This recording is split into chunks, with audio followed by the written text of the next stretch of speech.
நீ அவசர அவசரமா ட்ரெயின் ஏறலான்னு ரயில்வே ஸ்டேஷன் தான் வந்தேன். நம்ம சீக்கிரமா வந்தா ட்ரெயின் வராது. ட்ரெயின் சீக்கிரமா வந்தா வர மாட்டான். பார்க்கல ஒல்லி எவ்வளோ பொறுமையாக வரான் பார்த்தீங்களா? வீக் டேஸுங்கிறதால கூட்டம்லாம் எதுவும் இல்லை. சீட்லாம் நிறைய இருந்துச்சு. நீ எனக்கு ஒரு எக்ஸாம் இருக்கு. அதனால தான் திருச்சி வரையும் போகிறேன். 1½ ஹவர்ஸில் திருச்சி வந்து சேர்ந்துட்டேன். ரயில்வே ஸ்டேஷன்லேருந்து பஸ் ஸ்டாண்டு போகிற ரோட்டில் பர்கர் கிங்கோட நியூ அவுட்லெட்டை ஓப்பன் பண்ணியிருந்தாங்க. சரி மார்னிங் சாப்பிட்லான்னு இன்னொரு கடைக்கு தான் வந்தேன். தோசை வாங்கி சாப்பிட்டேன். ரொம்ப சுமாராக தான் இருந்துச்சு. ஒரு தோசை 40 ரூபா. சரி பஸ்ஸுக்காக வெயிட் பண்ணேன். பஸ்ஸே வரல ரொம்ப நேரமா. அப்புறம் ஒரே ஒரு பஸ் வந்துச்சு. அதை ஏறிட்டேன். எக்ஸாம்லாம் நல்லா பண்ணிட்டேன்.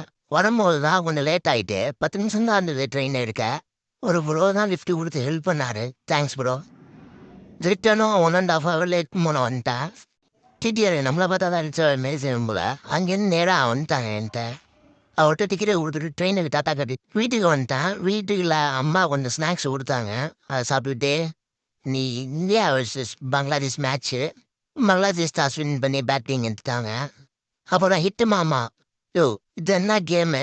ஞாயிற்றுக்கிழமை மாற போகிறோம் பாரு. அதுதான் கேமு.